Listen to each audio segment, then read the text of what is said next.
and welcome to Return to Regalia, an Underland Chronicles reread podcast. I'm Oona. And I'm Nate. Today we'll be covering the end of the Prophecy of Bane, in which Nerissa saves the day and the Overlanders head home.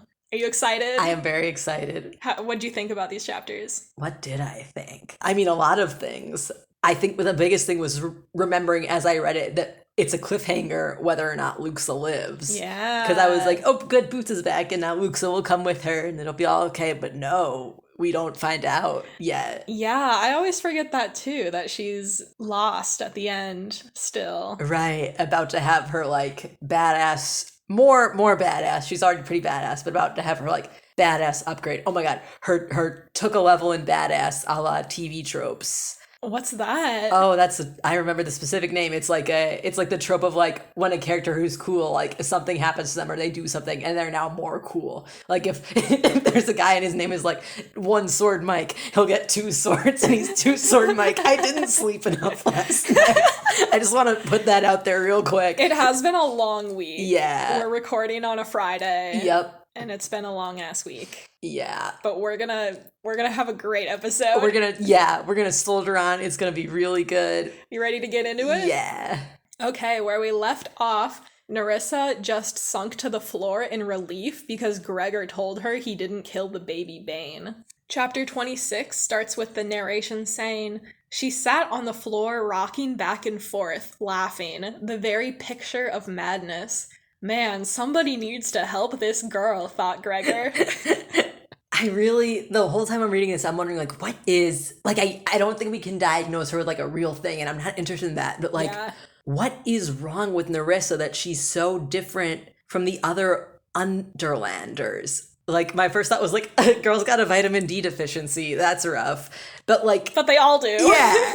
I just want to know, like, why is she... Like, in what way exactly? How does she behave that's strange? Because she does. Like, people view her as strange. But it's like, I need to, like, lay out, like, what does she do? Why do people think it's weird? Yeah. Yeah, John and I were trying to talk about this last episode, too. Mm-hmm. Like, we were trying to puzzle out what the Regalians think about Nerissa, because they all follow Sandwich's prophecies. And Nerissa supposedly has the same kind of visions as Sandwich, but no one likes Nerissa.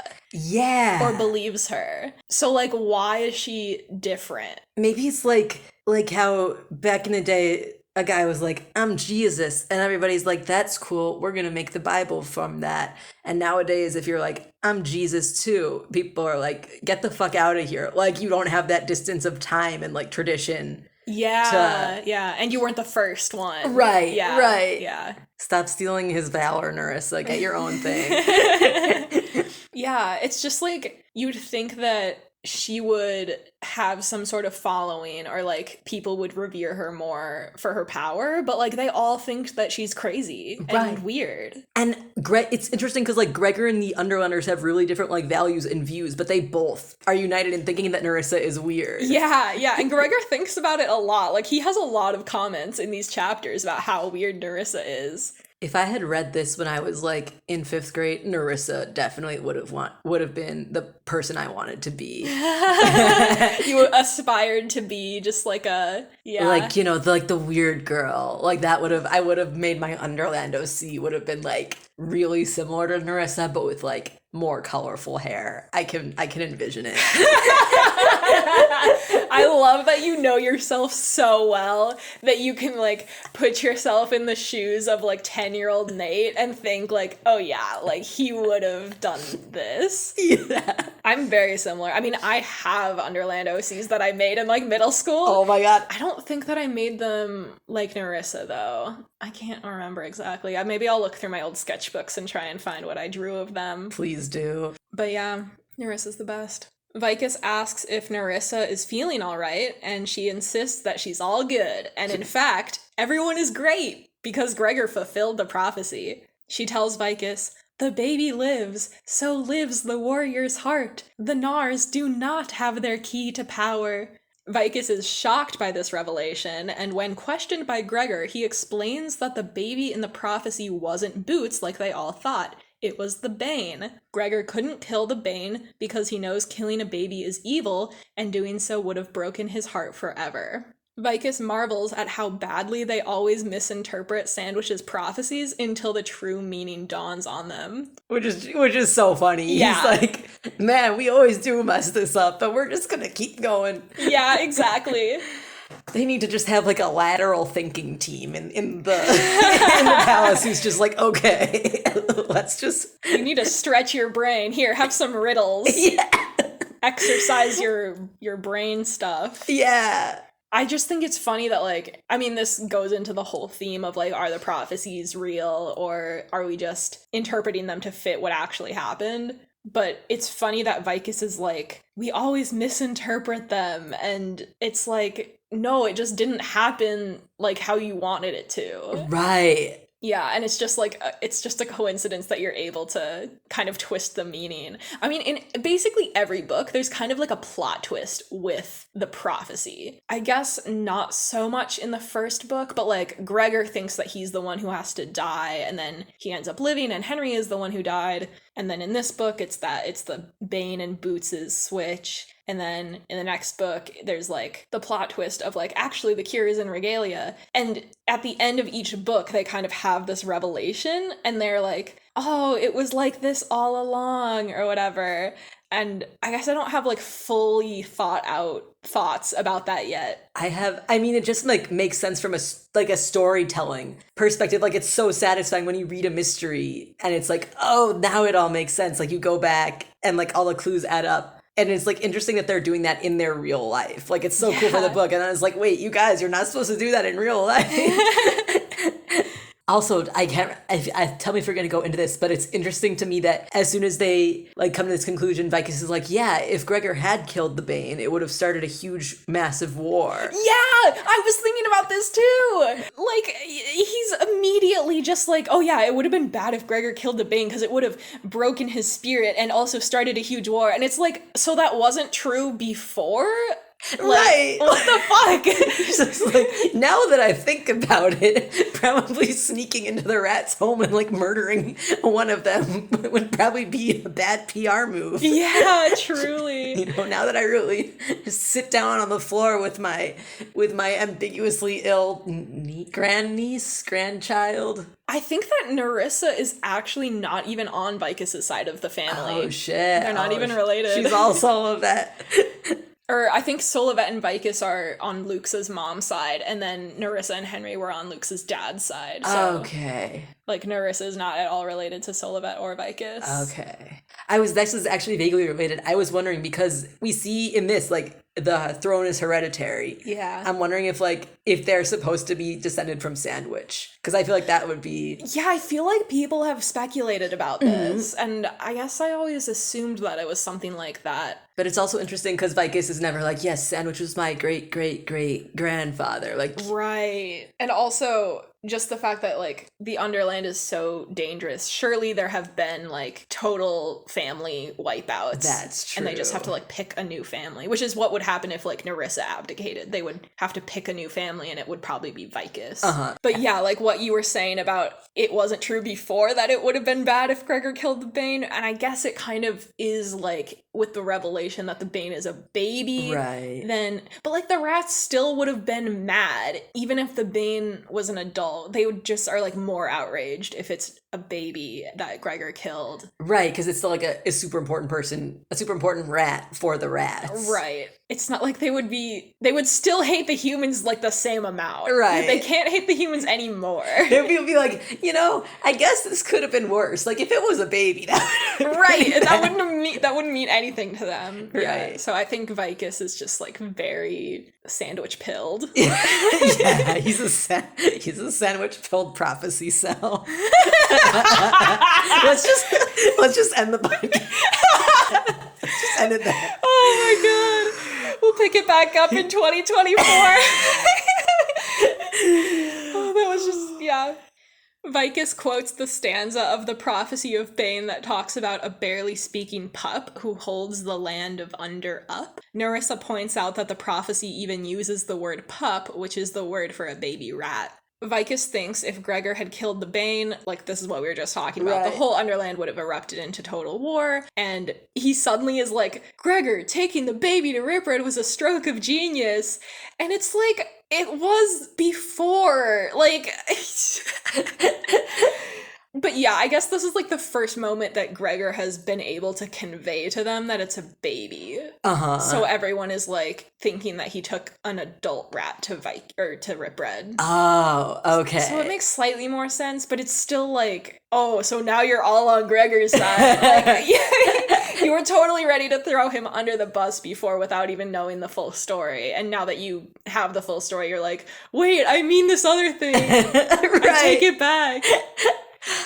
The head judge asks if they're going to continue the trial, and Nerissa says of course not, because the warrior has saved the Underland. She stands up and smiles at the defendants, and she addresses Ares in particular when she says, and all who helped him are held in our highest regard, which is so nice. Yeah. I think that Nerissa probably has wanted to talk to Ares about what happened, and Ares has been avoiding her for good reason. But, like, Nerissa, she's really, like, okay with the fact that Henry died. Right. And I think that she would like to talk to Ares about it and, like, let him know that she doesn't blame him. So I think that this is kind of just, like, a little hint of that. This is, like, her way of telling Ares it's all good. It's all good, man. And, like, telling the rest of Regalia, like, hint, hint, I'm the queen. Relax. Get with the program. These people are heroes. But yeah, later we're gonna see that really doesn't, like, it really doesn't help because Nerissa is not that well liked and they don't trust her to be queen. So, like, her word doesn't actually carry as much weight as it should. Right. Like, she can legally get the trial to stop, but, like, they talk about later, like, everybody's still gonna be suspicious and angry. Yeah, exactly. And people might try to, like, overturn her verdict and stuff.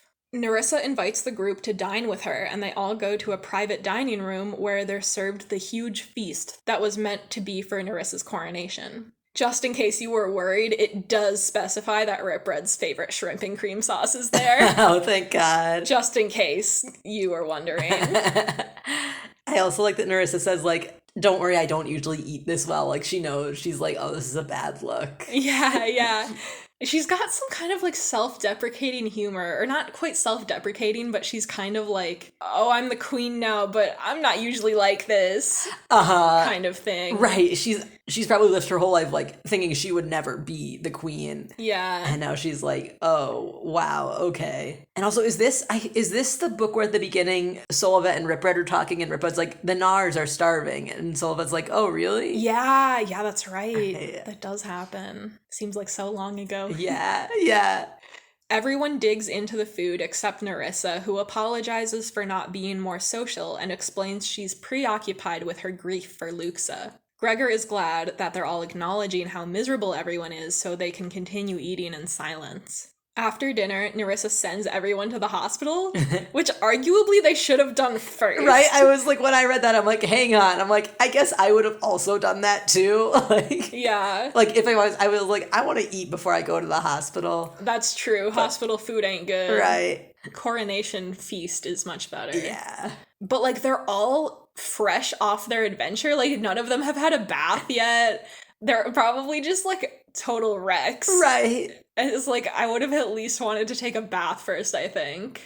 On the way to the hospital, Howard explains to Gregor that he and Andromeda arrived about 12 hours before Gregor and Ares did. And while Marith got to go to the hospital, they immediately locked up Howard and Andromeda. And I was wondering, like, were they really gonna charge Howard and Andromeda with treason for not sticking with Gregor to the end, even without knowing about Gregor's treason? Yeah. Like, before Gregor and Ares had even returned, they were like, well, Howard and Andromeda, like, you didn't stick with it to the end, you turned back, so that's treason? Like, that seems so intense. Right? And especially because they, like, were they gonna heal Marith and then be like, okay, you're also charged with treason? Right. Or, like, I guess he could have been exempt because he was unconscious. They're Yeah. like, all right. But, yeah, that is, I assume that they somehow knew about the Bane, but they didn't, right? No, like, they hadn't heard anything.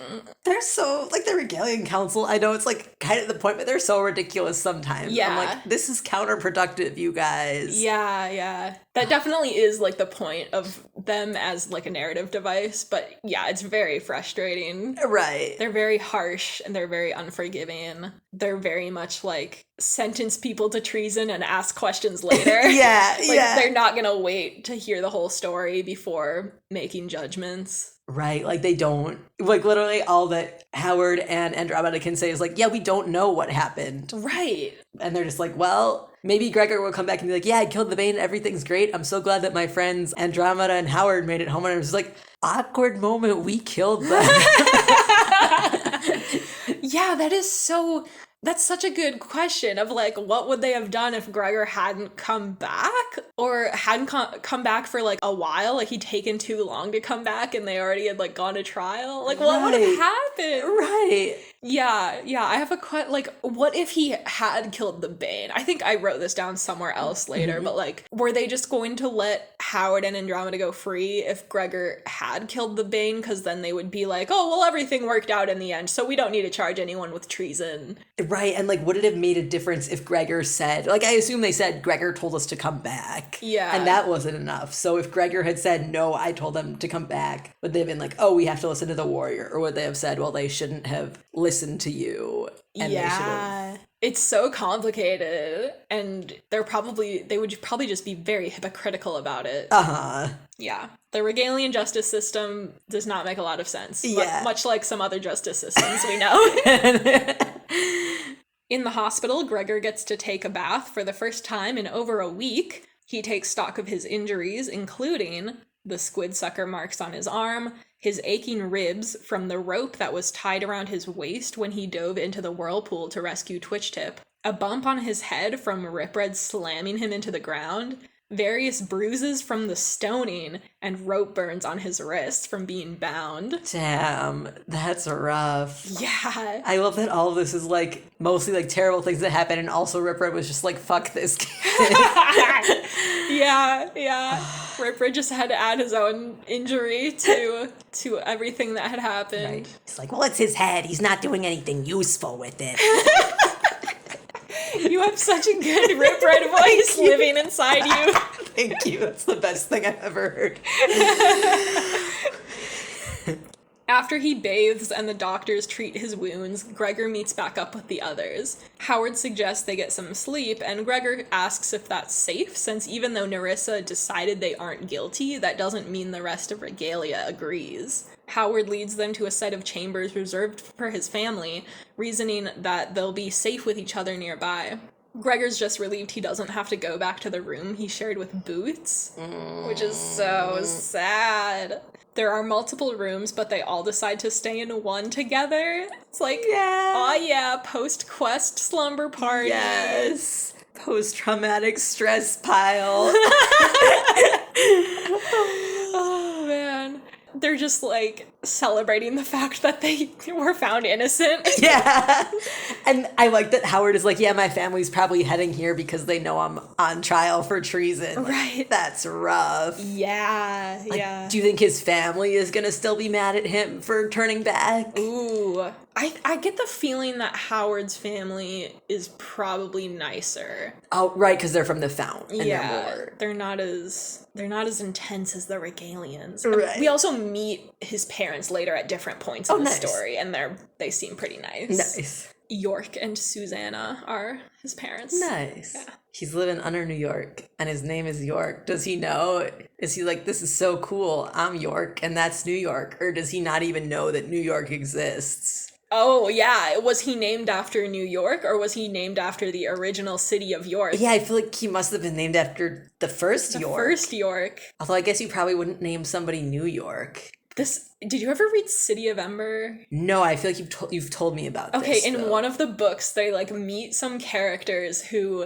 have given themselves names based on cities from like the old world before the apocalypse. But like they get the cities' names messed up. So like one woman is named Minnie Apple, but like it's supposed to be Minneapolis. I love that. And one guy is named like Washington instead of Washington. And then I think someone's named York. Nice. I've heard of a theory of that for the Hunger Games. Like Peeta is a like the linguistic drift of Peter. Katniss is like Catherine or something. Like the names all like they don't sound as abnormal to us as other fantasy names because she just like moved them over a little along the line of. Yeah, I think I don't know if I've read that too, but like I agree. Yeah, that's the way you have to do fantasy names. I feel like if they're too out there, it's like what even, right? But like Loch Tomb does this too. Like Corona Beth isn't a real name, but like everyone knows Corona and also like Beth, right? So it makes sense that it's together, even though it's like a made up fantasy name, right?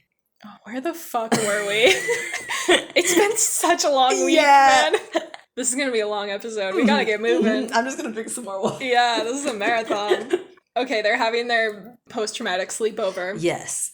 After everyone falls asleep, Gregor lies awake in bed, fretting about going home without Boots. It occurs to him that her clothes are still in the museum, so he grabs a torch and heads out to retrieve them. He passes guards on the way, but no one says anything to him because they're not sure how to treat him now. And I was wondering, like, why would Gregor go out into the palace on his own? Like, someone could totally assassinate him if they wanted to. That's so true. He's, like, still recovering from his injuries. He's sleep deprived. He's just not even telling anyone where he's going. I feel like he's just running on so much. Like, he can only hold one thought in his mind at a time when you're that level of tired. He's just like, I need to go get Boots' clothes. Yeah, and that level of tired and traumatized. Yeah. He finds the museum and presses his face into Boots' shirt. His eyes well up, but Vicus enters before he can get a good cry in. Oh, I'm so excited to talk about this scene. Yes. Vicus warns him that the verdict regarding the prophecy of Bane could change, so he should get back home while he can. Gregor agrees and asks about the others' safety. Vicus thinks Howard and Andromeda are probably fine, but Ares is in more danger. He promises to warn Ares if things change, though, so he can try to escape. Vicus asks if Gregor wants anything from the museum to take home for his parents. He then asks about Gregor's dad, and Gregor tries to describe how sick he is. Vicus wants to ask him more, but Gregor can't handle it, so he deflects by asking if he can take a cuckoo clock from the museum. Answer me this. Why is there a cuckoo clock in the fucking museum? I have never considered that. How would it have ended up down there? Who's just like, oh, I'm walking through New York with my cuckoo clock. Oops, I fell down a giant hole. Yeah. Oops, I dropped my cuckoo clock down a manhole.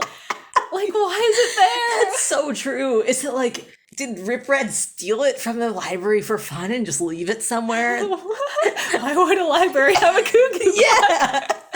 Wow, plot hole. I'm writing Suzanne Collins. Vicus says he'll have the clock wrapped for Gregor. Gregor leaves with his and Boots' clothes, and the narration says, Vicus could learn a thing or two from Nerissa. Sometimes people just didn't want to talk. Right. I was thinking about this scene, like, Vicus they're both experiencing grief and loss in this moment. And at first I'm like, Vicus wants to like connect with Gregor. He's like, we're both so sad. Yeah. But then I'm thinking more like Vicus is super guilty. Like he feels guilty. Like just from the way that he asks the question about Gregor's dad and then trails off. And I think it's like partly because like he's like, wow, this kid's life is fucked up because of the Underland.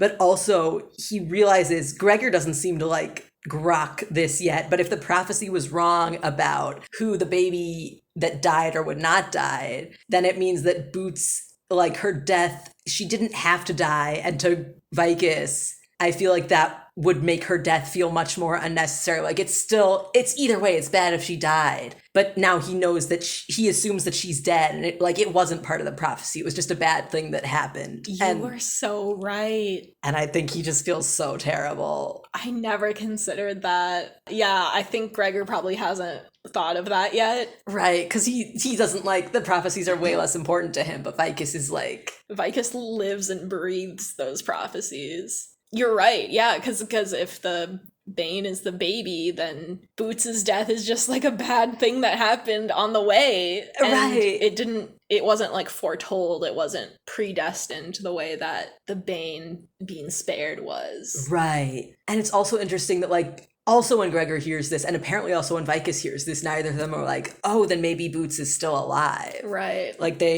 Like Gregor just doesn't even appear to be like, he can't even like consider anything other than what he thinks has happened. And Vicus is just like, war is hell. Like, that sucks. Yeah. They're probably just so used to living in the Underland by now that it's like, oh, well, Boots died. It happens. Right. But yeah, you're right also about how Vicus is like also experiencing grief and he's trying to connect to Gregor, and like it's like the classic, like some people try and like reach out and they want to talk about stuff and they want to like go through it together, and then some people are just like they isolate themselves, and Gregor is such a isolator. Right. And it's so interesting because I remember in the last book there's that one part where like they're leaving on the quest and Luxa doesn't want to say goodbye to Vicus, and Gregor like feels bad and he knows that how sad Vicus is, so he like reaches out on purpose because he knows how Vicus feels, and now he just like he can't even. He's so fucking emotionally destroyed right now that he is not able to recognize. Yeah, because back then he was like, Vicus needs to hear this from someone, and now he doesn't have the capacity to perform that emotional labor for Vicus. Stop making Gregor perform emotional labor for Vicus. Oh man. Change.org petition. Gregor starts crying on the way back to Howard's room and gets lost. The narration says, maybe it was better to break down here than in front of his parents. What? Oh. Gregor! Oh my god. This is... Okay, spoilers for the movie Hereditary. Okay. But I was just thinking, I remember when I watched that movie, there's the scene... You yes. saw it because you were way too high. Yes. Yeah, I saw it. Oh my god, that's a whole story we can't get into. But yes, I saw it when I was very not ready to see it. Yeah. But I saw it and I remember the scene where like the brother's driving home and the sister leans her head out the window and there's a big crashing noise, and he knows something bad has happened, and he just goes in his room and he just lays down, and his mom comes out and she starts screaming. I remember the whole time, like, I was so fucking mad at him during that scene. I'm like, why would you not go tell your mom what happened so that she doesn't have to see this? And Gregor is thinking the same way. He's like, I need to be strong for my parents because I'm going to have to tell them that their daughter is dead, while not really recognizing that, like, I'm also grieving. Yeah. I was also thinking about Hereditary while reading this. Oh my god. Because it fucking scarred me, and it's really, really terrifying. I mean, first of all, it's fucking graphic and it's terrifying, but also just the idea that, like, you could be the cause of an accidental death, and it's just, like, you can't take that back, and your whole family is scarred forever. Right? Like, it's really, really terrible. Right. And Gregor is going through that for real, or he thinks he is. Right. And his instinct is just to be like, well, I need to be strong for my parents. I need to be the one that, like, tells them what happened. I need to be level-headed. I need to not break down because they're gonna be so sad already. Like, I can't let them see that I'm sad. And it's like, Gregor, you are also part of this family that is going to be grieving. Right. And, like, his parents, I'm sure, would be, on some level, more glad that he's crying rather than like, oh, Gregor is completely emotionally numb. Oh, definitely. Like, Gregor is, like, thinking that it's his job to be strong for his family because that's what he's always doing. He's always, like, performing, I mean, again, with the emotional labor. Right. Like, he's repressing his feelings and he's dealing with a lot of shit. And now he's just like, I'm going to take this upon myself as my duty to my family to, like, not be emotional. Right. Even though it, like, really won't help and nobody really wants him to. And in fact, it would make things worse. Yeah. But he just feels like it's what he needs to do. Yeah. To make up for what he's done and what has happened. Yeah. Oh my god. It's so much. I'm glad that we don't have to deal with this Gregor for much longer. Yeah, so true. He feels so much guilt. I can't imagine what would have happened if Boots really had died. God. Like, what would that family fucking be? Right. Like, it's technically not Gregor's fault. Like, she got kidnapped, but like Yeah. your kid goes down and to this place with your other kid and you don't know what happens and only one kid comes back. Like even if you try your hardest, I feel like you would still resent Gregor somewhat. Or like maybe his mom is mad at his dad because like his dad knows what the Underland is like and he didn't go help, and why did he go down there in the first place? Oh yeah, there are gonna be a ton of emotion, like conflicting emotions. Right. Oh yeah, I can't even imagine. Luckily, we don't have to live with that. Woo! Number one reason that it's good Boots lived. Gregor leans against a wall and sobs, and while he's remembering all these different things about Boots, he starts to hear the song that Howard taught her about washing her toes, but then the song is interrupted by a sneeze, and he realizes the noise isn't just in his head. He breaks into a run and doesn't stop when the guards yell at him. Hi, Lola. She's also, I made too much eye contact with her. I brought this upon us. She's excited about Boots as well. Yes.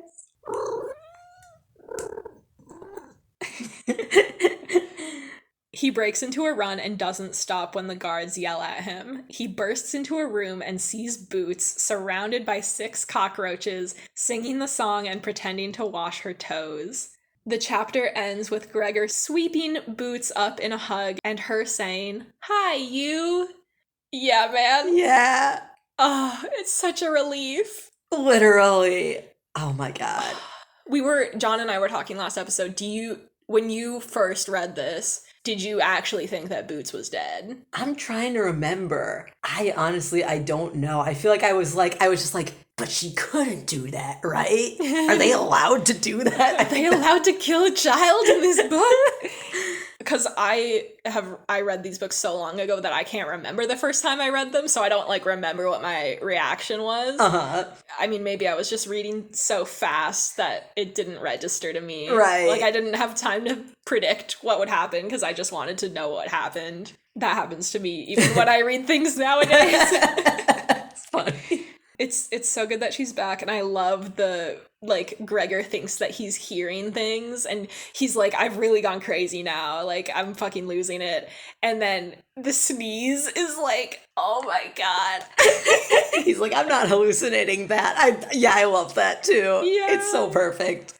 Yeah, I love that she's singing when he finds her, and he just, like, runs and hugs her. It's so beautiful, and she's not even, like, stressed at all. Like, right. Boots is just being Boots, hanging out with her cockroach friends and singing. Boots can always be counted on to not be stressed about anything. Yeah. All right, chapter 27, last chapter. Yeah. Gregor asks Boots where she's been, and she says, "I go swim, I go ride, flutterfly." Gregor turns to ask Temp what she means, then realizes he's not there. One cockroach named Pend says they don't know where Temp is. Just a side note, Pend is another time-themed name. Oh my, yeah. Like pending. I wonder, is this like a cockroach? Like, are you going to have a cockroach name episode, first of all? Should I save my thought? I do want to talk about the cockroach names in some bonus episode at some point, but you can say your thoughts now. I guess I'm just wondering if like the thing of cockroaches having a time names is like something Suzanne Collins did because she's just like, that's a fun theme and it's like lots of one syllable things, which makes sense. Or do the cockroaches have some kind of obsession with time that is like really important to them and they name themselves after it? I also wonder, because, like, again, these aren't their real, like, cockroach names. Oh, right, because they have their own, like, click language, so their real names would just be clicks, and, like, their name in human speech is a different name, or I guess a human version of their name. Right. Like, do we think it's an actual, like, a direct translation, or is it, like, completely different? Like, is it, like, are their names something that couldn't really be translated accurately? Or are they, like, did somebody say, like, yeah, my name is 6 squirmy legs, and all the humans were like, that's gross. And so they're like, oh, okay, we can't do that around here. Yeah. I was also thinking about the crawlers' names and, like, why they're all time-themed. I kind of think it might be a pun, like, because time crawls by. Oh, like, my God. like time crawl and they're crawlers. That makes so much sense.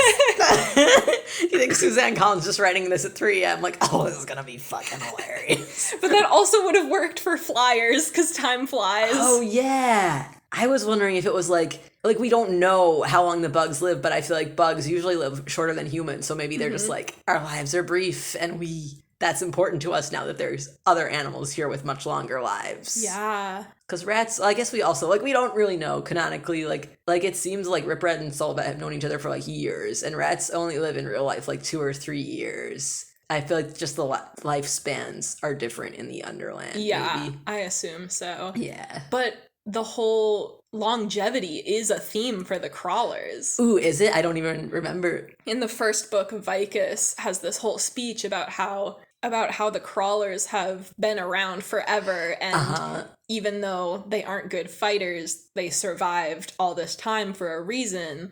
Gregor adds in, oh yeah, crawlers are older than humans and evolutionarily and whatnot. That's so true. So it's the opposite. It's not that they have shorter lives than everybody. It's that they have a much longer history. Yeah. That's really interesting. So maybe it's a flex. Yeah.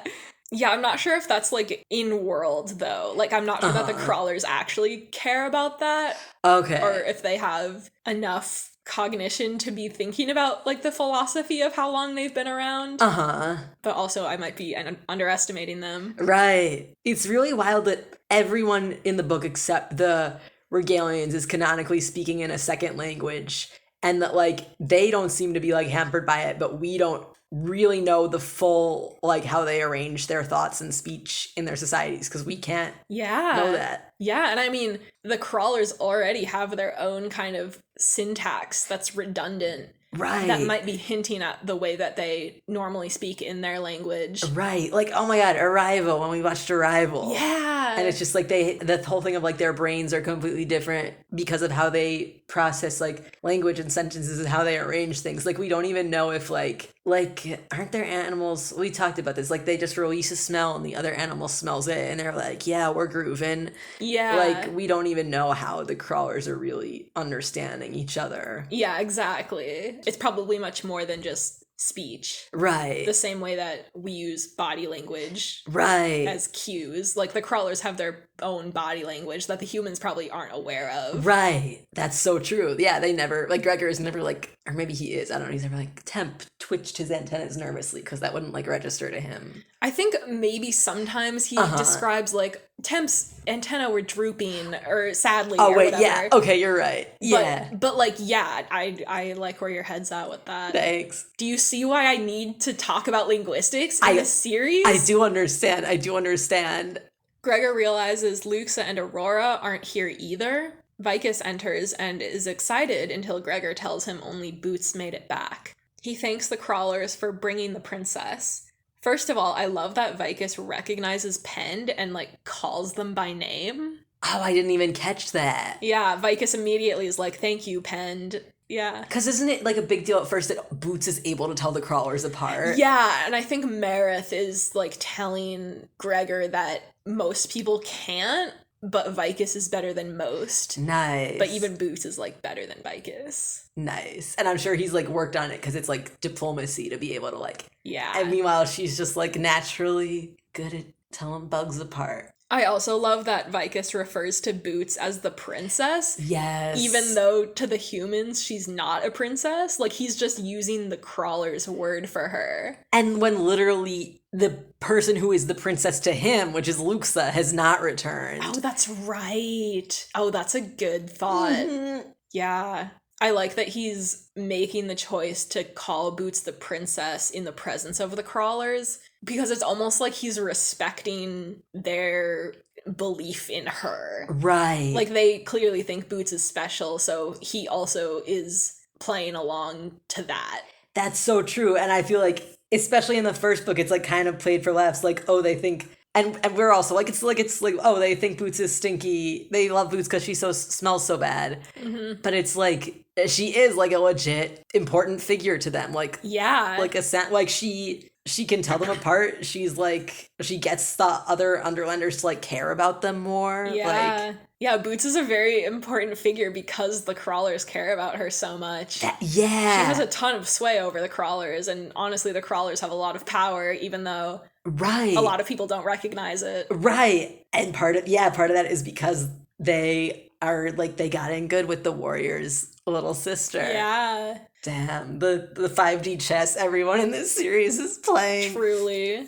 Pend doesn't know exactly what happened to everyone, but we can put together this much. Luxa, Aurora, Temp, and Boots were together until they got attacked by rats.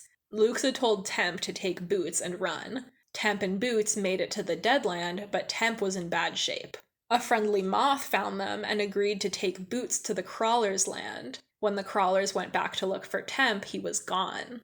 I would give anything to read The Adventures of Boots and Temp in the Deadland. Oh my god, you're so right. Because we know that they must have been traveling for multiple days. So, like, did Temp have to find food for Boots? Oh my god. And like, Boots is in a pretty good mood when she gets back. Like, she's not, like, it seems like Temp was trying his best the whole time to be like, we're having a fun adventure in the Deadland, princess. Please eat this mealworm. Like, Yeah, because the bugs, like, don't eat that much. They don't need to. oh, that's true, right. And when they do, they, like, will eat whatever. Like, they'll eat the raw fish or whatever. But Boots is very picky about what she eats, and also she has to eat very often. Right. Or else she gets, like, really upset. So was Temp, like, really, like, working very hard to be, like finding things that she would eat? Right, I bet. Yeah, and that's, like, part of the reason why he's so tired. Like, if they're really traveling for multiple days, like, he has to keep her calm. Like, he's just, like... I was wondering about that. Like, she couldn't have been cheerful the whole time. Right. Because I feel like at some point she would realize, like, oh, like, Gregor is gone and we're all alone in the dark, and... I forgot. Yeah, it's dark. Yeah, I think Boots, like, technically had, like, a mini flashlight taped to her arm or something. Right, but, right. Like, that would have run out of batteries at some point. Right. And then Temp, when he finally finds someone who can help them, they can't take him, and he's just, like, Yeah. alone. And he's just like, at least the princess made it. I don't know if I will, but... Yeah, Damn. yeah. I did not fully process, like, how long they were just alone in the Deadland together. For real. And that's very, like, putting the baby in the basket on the river, like, Yeah. not even knowing if Boots is gonna make it with this moth, even. Right. But, like, just, like, it's all that you can do. Right. It's the only hope you have of, like, sending Boots with this moth. And then the moth also had to, like... Unless the moth was able to, like, grab onto Boots, the moth had to be like, Boots, you gotta hold on to me and we're going flying now. Like, Right. was, like, did Boots just fall asleep, or was the moth, like, having to sing songs? Like, Yeah, you're so right. I need to know who this moth was. yeah. The real MVP of this book. Literally. Anonymous moth that rescues Boots. And, like, I think it's not even, like, a moth that Temp knows. They mentioned, like, the moths or the flyers or or not the flyers. I don't know what they call the moths. But the moths. I don't know what they call the moths either. The furries, because they have, like, the I don't like that. Yeah. But yeah, it was just like, the moth was just like, yeah, I'll help you out because we're allies. I'll take this random kid and fly to Regalia. Right. And- Or I think that the moth takes Boots to the Crawlers' land. Oh, right. Okay, so maybe not as far, but still, just like road trip. Right. And Boots this whole time is just like there's no humans around to understand her. Like, Temp has a hard time understanding like what humans are saying and like how they're acting. And Right. in the first book, he's like confused as to why Boots is angry when she's hungry. He's gotta just be learning a lot on the fly. That's so true. I can't imagine that was easy. Oh my god. Temp gets back and he's just like, I need 6 tiny cushions for my feet. I need to rest. Oh, he deserves a little massage on his Yes. shell. But yeah, no, I think that Temp is probably like really going through it. Yeah. Trying to take care of Boots. Yeah. I'm wondering, like, did Boots get lonely? Was she like sad that Gregor wasn't there? Right. Was she scared of the dark? Like, I need to know Right. what happened on this journey. By the time she is old enough to like have the language to talk about it, she probably won't remember most of what happened. Yeah, truly. She'll just be like, hey, Gregor, remember the time you lost me in the Underland and I was with a giant cockroach for 3 days? And Gregor will be like, please stop talking about this. She'll be like, oh my god, and the time we almost went over the waterfall, and he's like, that didn't happen, you're lying to me. And she's like, how do you know? Oh man. I have a lot of headcanons about like what kind of teenager Boots grows up to be, like what kind of person she is when she's older, and I feel like maybe I think that could be in character. Yeah. Boots says to Gregor and Vicus, Temp Seepy, he shut eyes, I ride Flutterfly. Where Temp? And then it says, he's still sleeping, Boots, said Gregor. Sleeping like Tick was sleeping, probably. Oh, God. Just to be like, I mean, I love that Gregor's I don't love this. Mm-hmm. It's interesting that Gregor's automatic response to Boots asking where Temp is to just be like, he's still sleeping. He's not even gonna hesitate to just make up a lie. Right. Like because I think when Tick died, he like explained what happened. No, he didn't. Oh, he said like Tick is. I think that Boots was too sick when Tick died. I think you're right. And then later, it's at the beginning of this book actually when they're having the dinner. Boots is like, "Where Tick?" Because she's the only one from the quest who isn't there. And everyone is like super sad, and she just keeps asking like where Tick is, and Gregor like couldn't explain anything about it to her. Mm-hmm. Dang. Oh, that's rough. Also, just something about the line, he's still sleeping. I don't know, it cuts deep. Yeah. Something about that line is very effective. Yeah. Like, because Temp does come back, right? Yeah. But at this point, Gregor's just like he doesn't even say it out loud, but we all know what he means. Right. He's very certain that Temp is dead, and he just automatically is like, well, I'm not telling Boots that, so it's gonna be that he's still sleeping. God, that's rough. Just like referring to death as sleep, though, is like, there's something very not creepy or sinister, but I don't know, something. I don't know how to describe it. Yeah, I'm thinking of Hamlet when Horatio's like, good night, sweet prince. Like, it's sort of loving, but it's also like, it's very sad. Because like, if they were actually sleeping, they'd wake up again, but they're not gonna. Yeah, it's like trying to be comforting, but it's actually kind of creepier to think of them sleeping forever. Yeah. I don't know. That line just really gets me. Yeah, no. Dulcet comes to take care of Boots, and it takes some convincing for Gregor to let her go.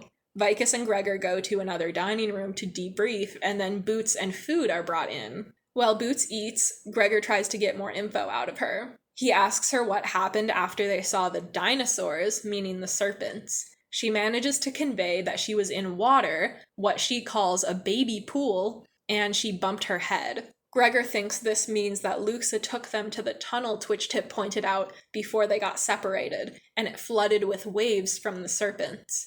The group survived with the help of Boots and Temp's life jackets. When asked if she saw rats, Boots touches her nose and says ow to mean Twitchtip. Gregor thinks this means soon after that they were attacked by rats and Luxa told Temp to run. This is another story that I'd kill to read. Like, I don't think we ever hear the full story of what happened with Luxa, Aurora, and Twitchtip. Right. After Boots and Temp leave. Because we know that Twitchtip is captured by rats. And I can't remember. Is Luxa captured by rats, or does she just, like, take a long time to get back? She ends up chilling in the jungle with the mice. Oh, yeah. But, like, yeah, at some point, Twitchtip is taken by the rats. So, like, how did Luxa and Aurora escape imprisonment from the rats? Right. And then were all of them fighting side by side against the rats? And, like, how did Twitchtip get separated from them? Right. It wasn't like Twitchtip was a greater target for the rats. They definitely would have been going for Luxa if they could only get one person. Right.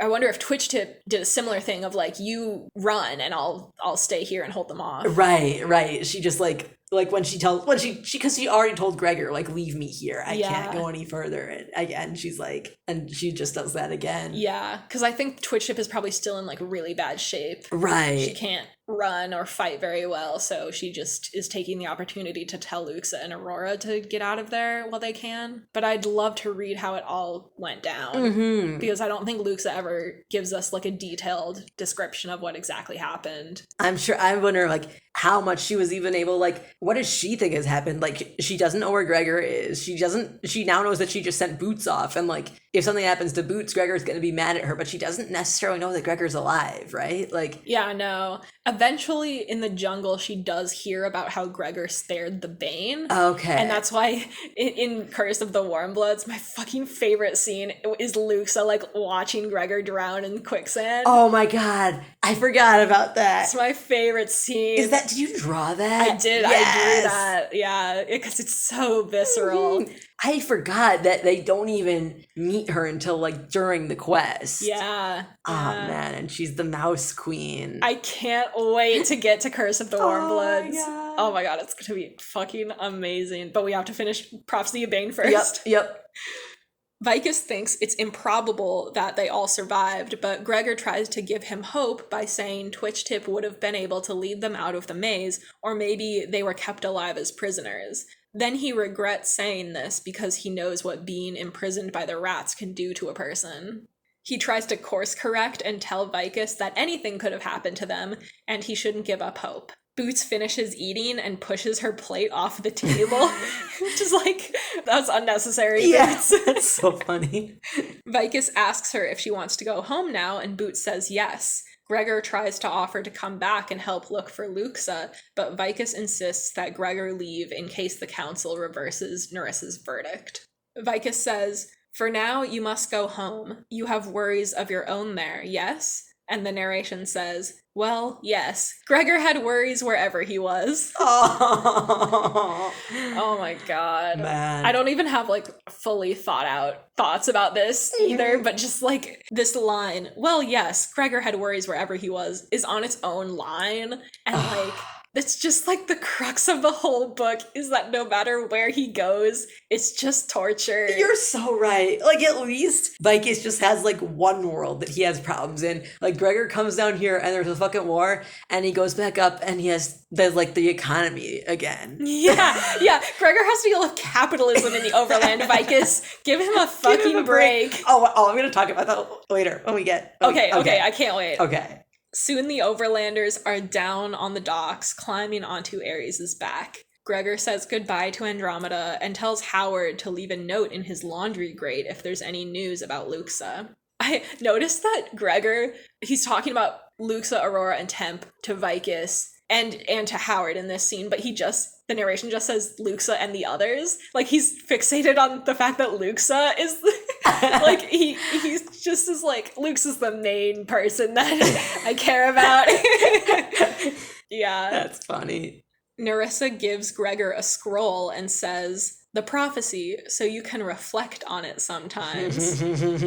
I hate her for this. Do you think she even did that on purpose and was like, "Oh, I'm so funny," or is she just so is this like her own little prophecy, or is she just as smooth and placid as a lake? Like, I will give him this prophecy, and she doesn't even think about the pun. I know, right? I feel like if it were any other character, I would be tempted to say, like, oh, they were thinking of that for so long.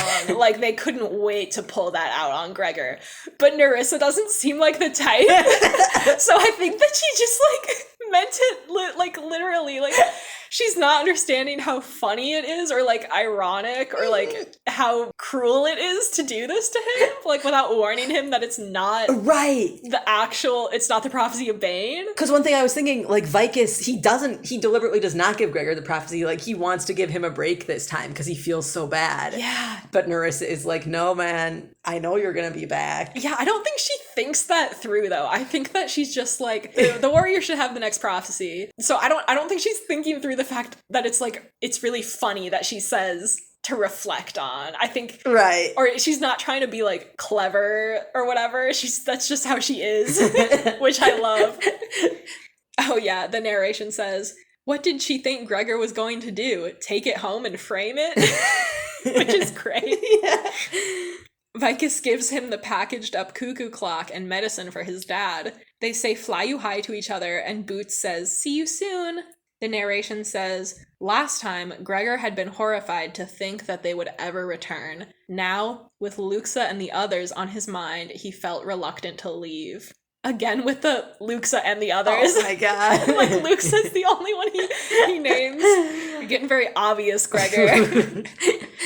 But yeah, this is like such a change from the first book, because he was like, okay, thank God I never have to come back here again. And now he's like, wow, I hope that I come back. And it makes it so much more organic when he does come back, because you can't keep like, oops, I tripped and fell into the underworld like every single time. Right. He's like thinking about it deliberately now. He's like, now I'm entangled in this world. Right. Ares flies them to the Central Park entrance, and Gregor asks if he'll be okay. Ares just says, as well as you. And they exchange fly you highs with their hands clasped. Aww. I like this line, as well as you, because it's like another nod to how Gregor said earlier, like, he wouldn't say thank you to Ares because it would almost be like thanking himself. They're one being now. They're like bonded. They're a two-headed creature. Yeah. But also Ares is saying like, as long as you're good, I'm good. Yeah. But also kind of meaning like, I know you're also having it rough. Yeah. He's also acknowledging like, we're both pretty bad off, but like, we're in it together. Yeah. There's just a lot in those 4 words. I love it. It's nighttime in the Overland and the park is empty. Boots asks if they can go setting, and Gregor thinks he'll have to find a different park with a hill to take her to. Damn. They catch a taxi, and Gregor learns that the date is December 23rd, and he's glad they'll be home for Christmas. Yeah.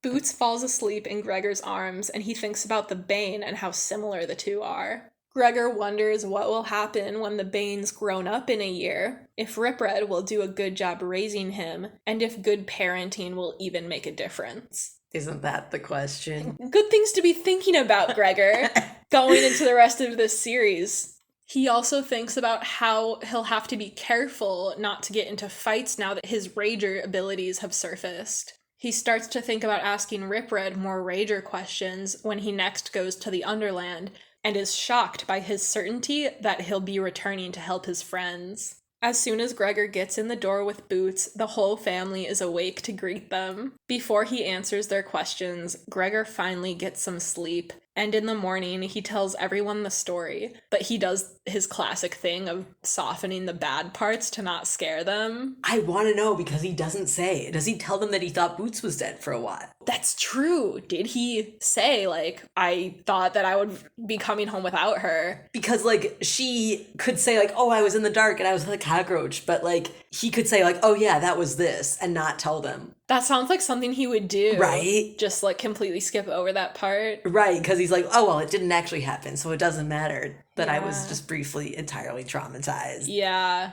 He takes out the cuckoo clock from the museum and starts to explain that he brought it for Mrs. Cormacy, but when he opens the package, a cloud of money floats out. Okay, my theory, Vicus did this on purpose. Like, he's just like, oh, Vicus packed it with money because he doesn't know that it's valuable. But I'm thinking about this, and, like, Vicus is very guilty in that scene, and he's, like, asking Gregor, like, do you want anything? I don't know if that was, like, his original plan, but I think I feel like he knows of the concept of money because he's met on Overlanders. He's met Gregor's dad. Oh, yeah, I totally, I don't think it was implied that he didn't know what money was. Oh, man, I had the whole theory. Okay. I think that he does know what money is, and he was asking in that museum scene, like, Gregor, do you want to take anything? And Gregor is just like, no, not really. But Vicus, like, is feeling guilty and, like, wants to help him, and he knows that his family is struggling. Right. So I think that Vicus did this on purpose. Nice. Because he did know what it meant. Do you think Gregor knows that he knows, or is he just like, oh, classic Vicus?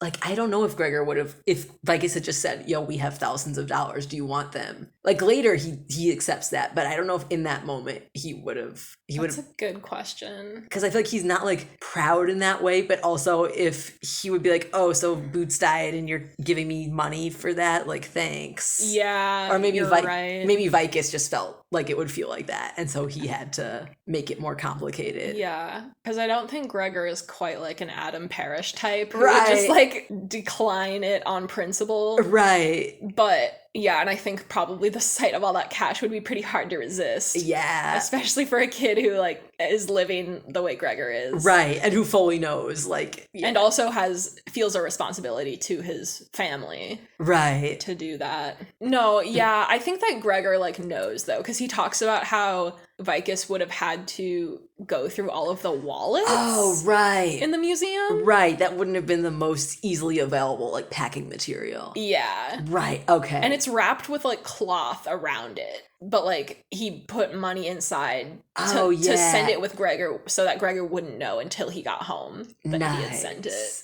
Like, I think Vicus fully knew what he was doing. Okay. But I do like the idea of Vicus, like, I mean, he probably told someone to do it for him, but, like, also I love like, the idea of Vicus going through every single wallet and purse in the museum and, like, collecting money that is worthless to him, but he, like, knows what it means to Gregor. Right. And he's like, I can't just give it to him. Like, this, I need to figure out how to do this. Yeah. He doesn't want to, like, hurt Gregor's feelings or, like, hurt his pride. Right. So he does it like this, which is pretty smart. Right? Like, he is such a diplomat. Yeah. I guess manipulative and diplomat are kind of... I feel like the skills that it takes to be a diplomat involve some manipulation. I feel like manipulation, you're able to manipulate someone if you, like, really know how people work, you know? Yeah. You know what people want, and that's what, like, diplomats are, too. I like that. Yeah, so Gregor thinks that Vicus must have collected all the cash from all the wallets in the museum because there are probably thousands of dollars there. Grandma asks what they'll do with it all, and Mom says they'll pay the bills and then they'll have Christmas. Yay! They go shopping for groceries and presents and a tree. They watch Christmas specials on TV, and they clean up the clock to give to Mrs. Cormacy. There's a fun bit when Gregor is trying to buy a surprise present for his mom, but she doesn't want to let him out of her sight. Yeah. Mrs. Cormacy comes by with presents and cookies, and when they give her the clock, she asks where they got it. And then there's, like, a beat of silence, and Lizzie speaks up and is like, a place that sells old things. Literally already a genius. Yeah, she's a quick thinker. Mm-hmm. And then Dad ends up saying that they got it from a secondhand place, which is partly true. Yeah. Gregor carries the clock for Mrs. Cormacy back to her apartment, and she sees the boots that she gave him last week. And they're all, like, scratched up from Aries' claws and stained with blood and squid slime, which must be fucking wild to Mrs. Cormacy, because from her perspective, Gregor is homesick with the flu this entire time. So it's like, what is he doing to these boots in his apartment? He's got the flu and he's just, like, going ham on these boots. And what does she say? Like, oh, you're getting some use out of them. Yeah, she's so funny. God, I love her. Mrs. Cormacy tells Gregor, one day you're going to realize you can trust me. He replies that he does trust her, and she just says, do you? Flu. I'll see you next Saturday. Gregor and his mom stay up late wrapping presents, and he goes to the living room to tidy up. He notes that his dad is sleeping more peacefully, so maybe the Underland medicine is helping. Lizzie put all their coats on the floor so they could hang their stockings from the coat pegs because they don't have a fireplace. And as Gregor picks them up, he finds in his pocket the scroll that Nerissa gave him. He unrolls it to read, but it's written backwards, and he manages to decipher just the title at first, which isn't the Prophecy of Bane like he expected. It's the Prophecy of Blood. He lets the scroll snap shut as his mom comes in with the presents, and she asks, you ready for this? And the book ends with Gregor saying, sure, ready as I'll ever be. God. I just love the image of him, like, realizing that it says the Prophecy of Blood and just, like, shutting it. Like, and, like, well, I'm not gonna deal with that right now. Right. Like, this is just, like, a common trope of, like, a character, like, opens a door, sees something that they don't want to see, and then closes it. The Shaun of the Dead, when they open the door and there's all the zombies and they close it. Yeah, the window, the window blinds, they, like, open it, and it's... Or they turn on the light. Oh, yeah. They turn on the light, and in the other room they see all the zombies, and they just turn off the light and leave. That's exactly what Gregor's doing here. He's just like, oh, not gonna look at that. I didn't see it. Nothing happened. Suddenly I can't read. His mom comes in. He's like, I was just looking at my scroll, Mom. Don't worry about it. Yeah, but okay. Honestly, the prophecy of blood, like the word blood instead of Bane, is just such a good plot twist. Yeah. And it's intense. You're like, oh my god, blood? Like, Bane, we didn't really know what that meant until we read the prophecy and Vicus explained what, like, Bane was, and Nerissa explained what the Bane was. But, like, blood, like, immediately we're like, well, that's intense. Right. It's like, maybe it's an Underland word. It means something different there. Yeah, like light and life. Maybe blood just means fruit punch. Yeah. The prophecy of fruit punch. Yeah, it's gonna be a big party. Yeah, I feel like I don't remember a whole lot from reading these the first time that I read them as a kid, but I feel like remember hearing that it was blood instead of Bane and just being like, whoa. Like, it was just like so intense. Nice. The knowledge that before we even start the next book that there's gonna be another prophecy, and Gregor is definitely going back. Because, like, the first book could have been a standalone, like, if it wasn't a series. Like, it kind of ends with Gregor going home, and there's kind of, like, hints that he might come back, but it's also pretty wrapped up. Right. Like, he could have just stayed in the Overland forever after the first book. Right. And it would have been complete. But then this is, like, a hook into the next one. Right. Like, no, you're definitely gonna be back. Yeah. Yeah, Suzanne Collins is so, like, I always think about the thing that she's like a TV writer, and it's just like, yeah, she knows, she left that hook. We still don't know what's up with Luxa. It's the prophecy of blood. exactly. Like, this could be like the final episode of it, like Yeah. a season. Yeah. And then it's like, see you next year in the Adventures of Gregor, the TV show, Yeah. or whatever. Yeah, no, it's perfect. Yeah. It's super effective. And that's the book. Yeah. We finished the second book. Dang. And as you've been saying, right in time for Christmas, chronologically in real life. Exactly. Yeah, this episode's coming out Christmas Day. Yeah. Yeah. Wow, what a book. What a book.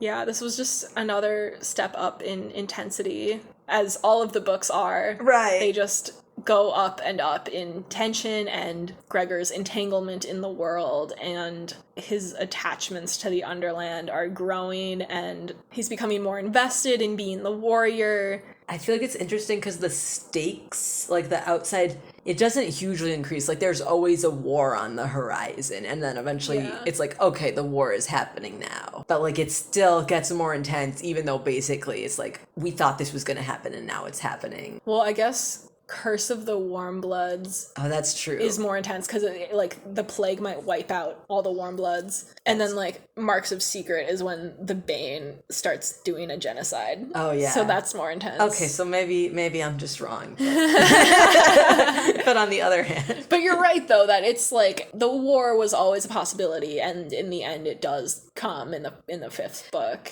It would have happened any way it went down. Right. Regardless of the plague or the genocide. That's true, that's true. The humans and the brats were always headed toward a war. Thanks so much for joining me, Nate. Yes, it was a privilege. It was an honor. It was an experience. Thank you for recording for almost like 2 hours. Yeah, I think so. It's been a long time. Yeah. My brain is like melting. Right? All right, well, let's wrap this up. Yeah. As a reminder, we're going on hiatus for the entire month of January. I'm going to be too busy watching the Percy Jackson show. Yeah. We'll pick back up with The Curse of the Warm Bloods on February 5th, 2024. Dang. I know, right? A whole new year. I'll let you know on the Tumblr if anything about the schedule changes. Thank you for listening. Happy holidays, and until next year, see you soon. See you soon.